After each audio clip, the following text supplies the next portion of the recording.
Hi, everyone. Today we're going to get into our first connection between gender and social institutions by looking at how gender connects to the institution of marriage and the institution of family. So, just a recap of what we did in our preview of our last section of the class. We're going to be looking at how institutions produce gender culture by exposing people to understandings of masculinity and femininity. In the family, it may be a parent or a sibling that teaches you and produces that gender culture. In sport, it may be a coach or your fellow teammates teaching you, producing a gender culture, or it could happen in the workplace as well, whether it be coming from your coworkers or a boss. A gender culture is being produced within those social spaces.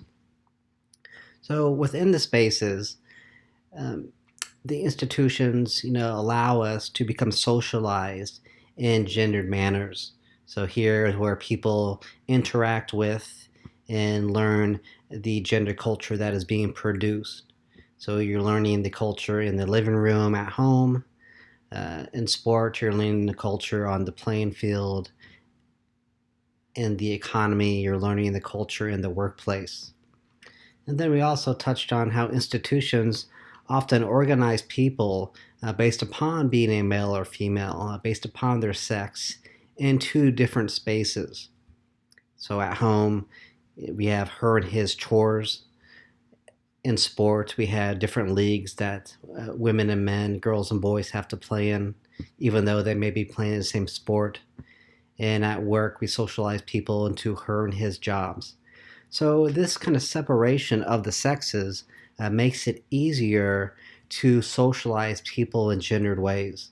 So, it's much easier to socialize a group of girls into learning femininity compared to if it's a group of people mixed between boys and girls. It's difficult to teach girls femininity because boys are there as well. So you're teaching boys the same lesson that you'd be teaching the girls. So it's much easier when you get the sexes into separate spaces to socialize them accordingly. So we can break this down again in reference to our course framework. So we're looking at the institutional foundations currently. Well, we can see how institutions connect to the earlier dimensions of our course framework, how the institutions connect to social psychology, and how they connect to culture. So institutions link to culture by institutions producing that gender culture. Again, it could be in the family, like we'll talk about today, but it could be in other institutions such as media, such as sport. And so we can link institutions to social psychology by recognizing the institutions, again, are providing those spaces, the living room, the playing fields, the workplace, that allow us to learn and internalize that gender culture. So now all three pieces of our course framework come together. Although we can look at each dimension individually, we can also recognize the interconnection among the three. Rather than providing you, a full summary of the chapters we're going to be reading in this part of the class, what I'm going to do is look at each institution with respect to three different parts: how the institution is gendered, how the institution is gendering, and how the institution contributes to inequality between the sexes. So, as a gendered institution, what we're looking at is a gender division of labor within the institution.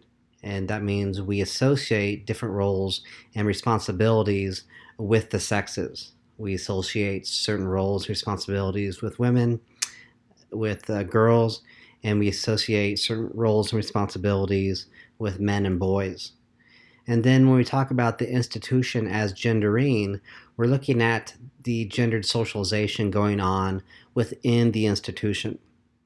So often this strongly connects to the institution being gendered, because when we enter the gendered division of labor, the gender roles, we get socialized accordingly in gendered ways. So, in other words, if you enter a male typed role, you're going to be socialized in masculine ways compared to if you are performing a female typed responsibility, then you're being socialized in terms of femininity.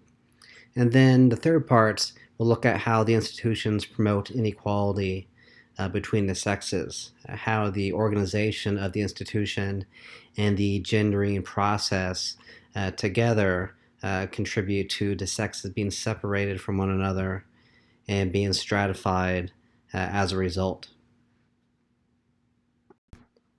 So there's a lot of interesting and insightful information in the book when it comes to marriage and family. But again, what I'll do is focus on how institutions relate to a gendered institution, a gendering institution, and how it promotes inequality. But just make sure that you're keeping up with the chapters, you're completing the readings as well, because they will tie into our in-class assignments. They will tie into you doing well on that final project, and also just your overall understanding of the topics. So first, looking at how marriage and family can be seen as gendered institutions, we can look at how the different division of labors start to separate the sexes into different spaces. And often with this separation, we'll talk about a stratification comes where men are going to be advantaged compared to women when it comes to different variables. So when looking at marriage, we can say that the division of labor when it comes to the roles and responsibilities related to a wife, related to a husband, can be seen in those relations that we talked about before. So, the division of labor, the wife is supposed to be the nurturer, and the man is supposed to be the provider.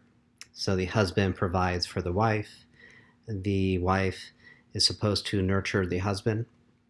And then we could say in terms of that division of labor, you see that women are supposed to be doing a lot of the work supporting men. So I like to say here, the wife washes the pants, or the men are supposed to be supporting the women, the husband supporting the wife financially. So he is wearing the pants.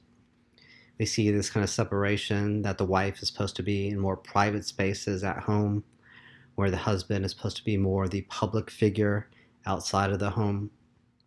And then what we see, again, when it comes to a division of labor, women's labor, the labor of the wife is concentrated indoors, while the labor of the husband at home is concentrated outside the house.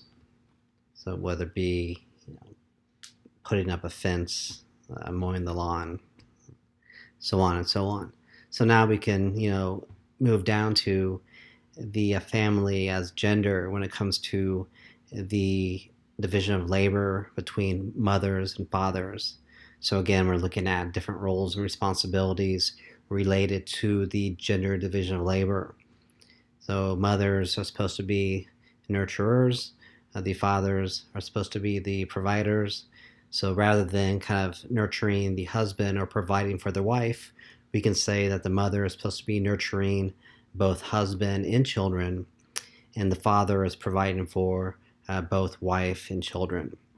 The mother is there to provide emotional support for everybody. The father is there to provide the instrumental support for everybody. The mother is supposed to provide the coordination, the planning for social activities, such as going out with friends or family members, planning holidays, making an appointment for a kid to go to the dentist. And so while the mother is scheduling the activities, for the kids, for the husband and her, the father is paying for the activities, paying for the kids' sports, paying for the kids' dentist appointments. So we can say that when it comes to the mother and father relationship, in terms of parenting, the mother has a say in things, but the father is supposed to have the final say when it comes to things. So lastly, we can look at how the family is gendered when it comes to daughter and sons. So here we're again looking at roles and responsibilities related to a gender division of labor. So it's similar to what we just talked about, the mothers and fathers and the division of labor. But the daughters learn kind of more emotional roles and responsibilities within the family. So you're supposed to, care for the brother emotionally, where the brother perhaps is more instrumental in terms of looking after the sister, looking after siblings, in terms of protecting them physically. Labor for daughters often is concentrated indoors, like we've talked about before, and the labor concentrated on the sons is concentrated outdoors. Looking at now how institutions can be seen as gendering, we're looking at that socialization process that often is a reflection of how an institution is gendered. In other words, how the gender division of labor within an institution operates to put people into certain roles and responsibilities that ultimately are going to gender them, socialize them in gendered ways. So we can look at wives and husbands, mothers and fathers, daughters and sons again. And for each, basically, we're looking at how the individuals in their roles are being socialized and they begin to perform the gender expectations. So once you learn the expectations, you start to do the gender. You perform the masculinity or you perform the femininity. So looking at wives and husbands, basically you step into the role of the wife or of the husband and you start to learn and perform those expectations. So the doing of gender would be when the wife is cooking the food for the husband. The doing gender for the husband would be when he's focusing on the lawn, kind of the outdoor labor. Turning attention to mothers and fathers, we see the mother is performing the mothering, the doing of the femininity when she is scheduling all the family appointments, who needs to go to the doctor, who needs to go to the dentist, scheduling, what's going to go on during the holiday season in terms of people getting together. And then while the mother is kind of making all the plans for the children, for the family as a whole, the husband is going to be writing the check, paying for all the activities that are done. So again, kind of the doing of the femininity, the doing of the masculinity, the performance based upon the division of labor we just talked about. So looking at daughters and sons, basically we can say that, directly through teaching or sometimes indirectly through observation, observing parents, girls will learn femininity, start to practice it, and guys will start to learn masculinity and begin to perform it. So I say, for example, girls will mimic their mother's cleaning, and then you look at how boys will mimic their fathers perhaps mowing the lawn. Now looking at how the institutions can promote inequality between the sexes, we can look at different inequalities, different disparities that emerge between women and men within marriage, within the family. And so we can look at power disparities, we can look at status disparities, and we can look at time disparities and disparities related to responsibilities and people being blamed for not doing their responsibilities. So before we get into 1, 2, 3, and 4, I want to first, touch upon the idea of, is this division of labor, is this organization and practice of the institution based upon social structural forces? And when we say if it's based upon social structural forces, societal arrangements, cultural ways are pushing people into the roles and responsibilities rather than people making that choice for him or herself. Or is the division of labor, is the organization of family life and married life, is it an act of agency? And by an act of agency, is it by free will? Is it by choice? And this matters because when the organization that leads to inequality is a matter of free choice, then we should consider that to be okay.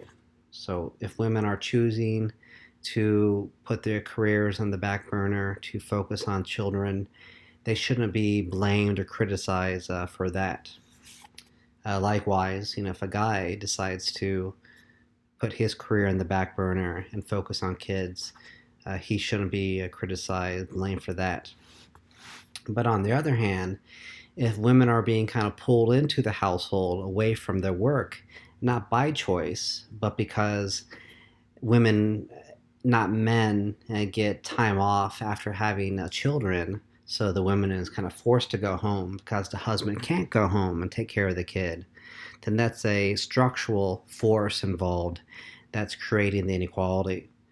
So, I want to say that because I think it's wrong for people to criticize family arrangements and perhaps inequalities that emerge of those arrangements when people are making those choices for themselves. But often these arrangements are not based upon free will and our choice, but based upon cultural expectations we impose upon people and societal arrangements that push and pull us in two different directions. So, with that being said, we can get into power disparities. And these disparities, in terms of who has power, who has control within the family, within the marriage, can go back to that gender division of labor and the expectations that we attach to the different roles, the roles of a daughter and son, a mother and father, husband and wife. And so what we see is that men typically, based upon their male type positions and the expectations we attach to men, are going to gain more financial power, being the provider, for example, versus the nurturer, and also more social authority, kind of being granted the status of the head of the household. So we start to see these power disparities emerge as a result of the gendered institution and its division of labor, the gendering practices that put in play our roles and responsibilities. As a result, disparities emerge. Men will get more power over women when everything's played out accordingly. So we can look at status disparities, like we talked about before, kind of looking at the different roles in relation to one another. Often the men, the boys are elevated to a higher status compared to the women and the girls. So the husband, according to kind of cultural measuring sticks, gain higher status compared to the wife, the father higher status over the mother, the son over the daughter. So these status differences are recognized socially by other people, but also kind of recognized within one's own family as well.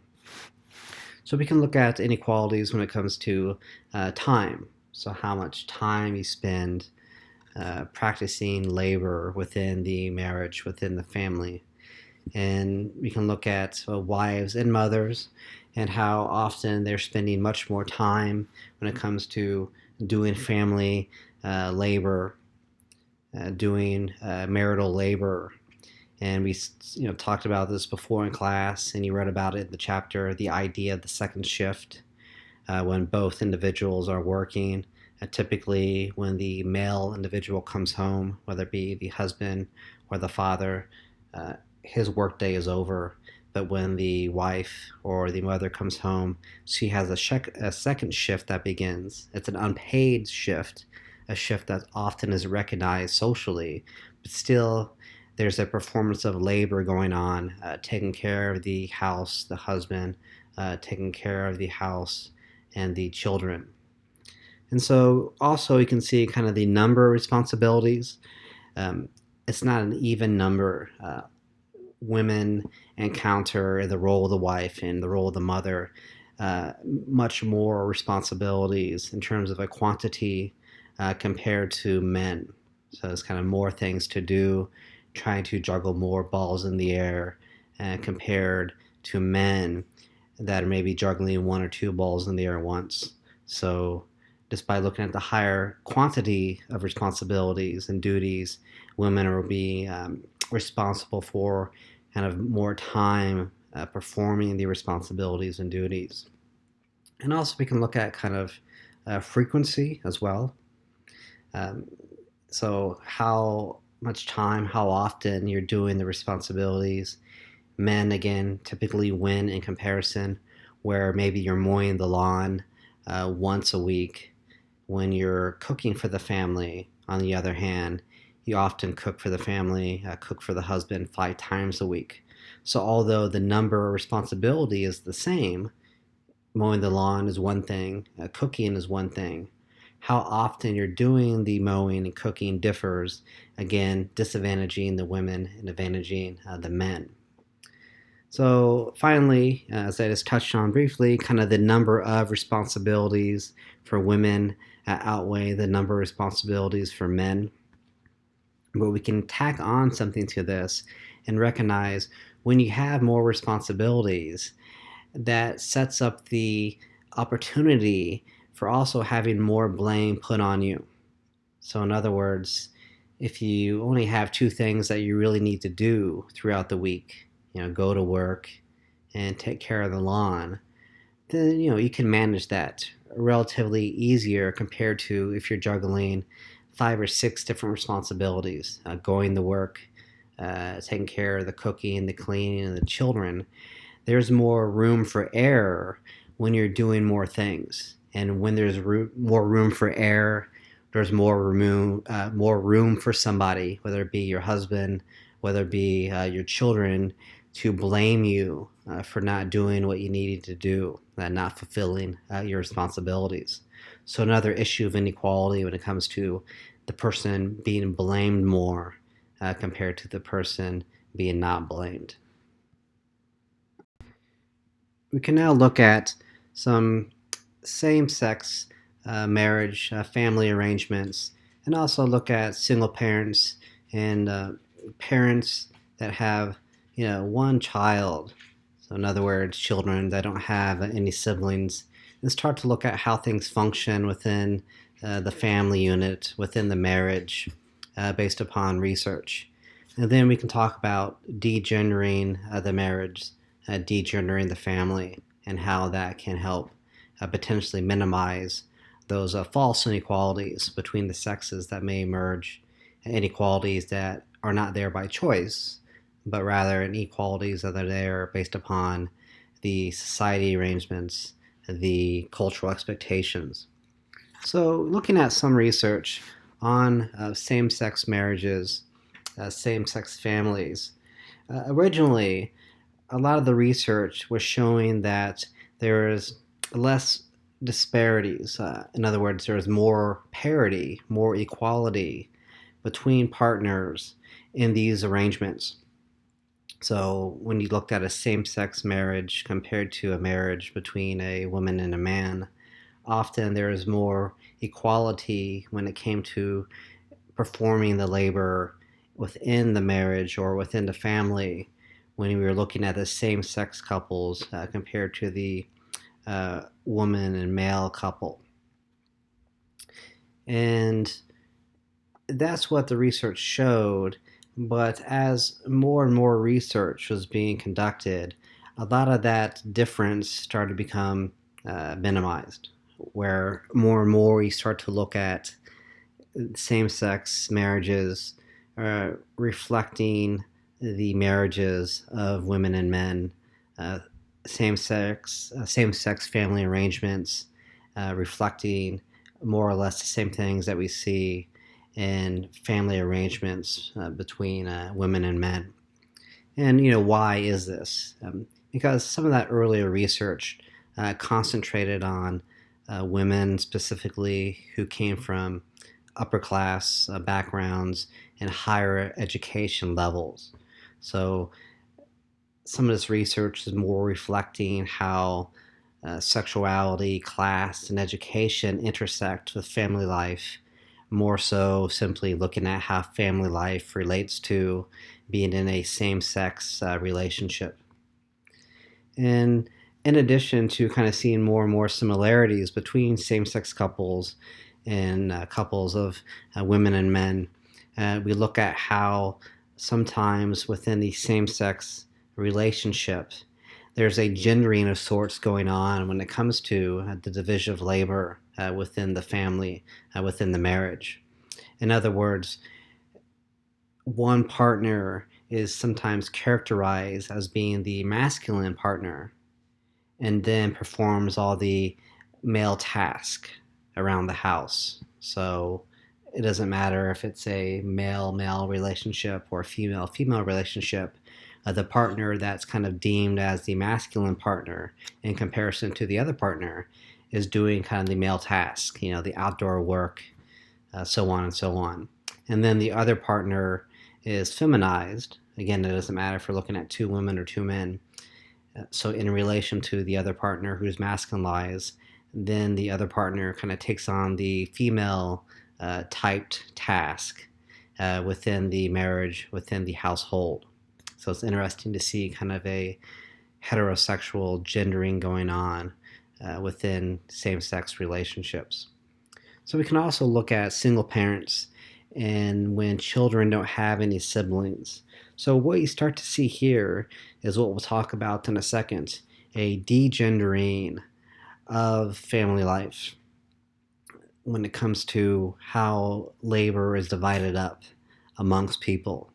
So as an example, a single parent doesn't have somebody else to look to as a reference point in terms of who should do what and who should be doing something else. So that single parent is responsible for all tasks, no matter if we culturally label the task as being for men or if we culturally label the task for being for women. So a single mother is going to be doing the laundry just as she's going to be mowing the lawn. Likewise, a single father will be doing the male task of taking care of the lawn, but he'll also be doing the female task of taking care of the laundry. So again, a gender division of labor does not exist because there's no other, the wife or the husband, the mother or the father to divide labor up with. And the same thing goes on when there's only one kid in a family. It doesn't matter if the kid's going to be a daughter or a son. The daughter or son, when they're without siblings, is more likely to perform labor that's, for both sexes, culturally speaking. You're going to learn how to do the dishes, but you're also going to learn, how to rake the leaves. So again, there's kind of a degendering of labor going on within the family because the kid is doing things that are associated with both daughters and sons, and the parent is doing things associated with both fathers and mothers. So this ties into how we can degender marriage and degender family as a whole. Basically, by degendering, looking at kind of two-partner marriages, looking at degendering family life as a whole, what we're talking about is kind of dividing and allocating different roles and responsibilities, not based upon one's sex, but based upon your ability to do it. So if you're good at something compared to your partner, if one kid is good at something compared to her or his sibling, then they perhaps should be doing that not based upon their sex, but based upon their ability to do it well. And also dividing up labor based upon if you have time to do it. So if you have more free time on your hands compared to somebody else, perhaps you can use that free time to perform different roles and responsibilities. And then also we can look at skill development. So sometimes when you start to put your child in different roles, provide your child different responsibilities, it's about making that person developing a skill set, making them develop a responsibility as a whole. But we shouldn't see that as something gendered. If it's going to be good for the daughter, the same activity, the same skill set will also be good for the son. So it shouldn't be about cultivating skills in a girl or a boy, or cultivating skills in women and men. If these skills are worth cultivating, then all people, no matter their sex, should learn them and be able to perform them. And in doing so, when looking at activities as kind of degendered activities based upon ability, time, skill development for people, then you can start to minimize any false inequalities that would emerge between the sexes.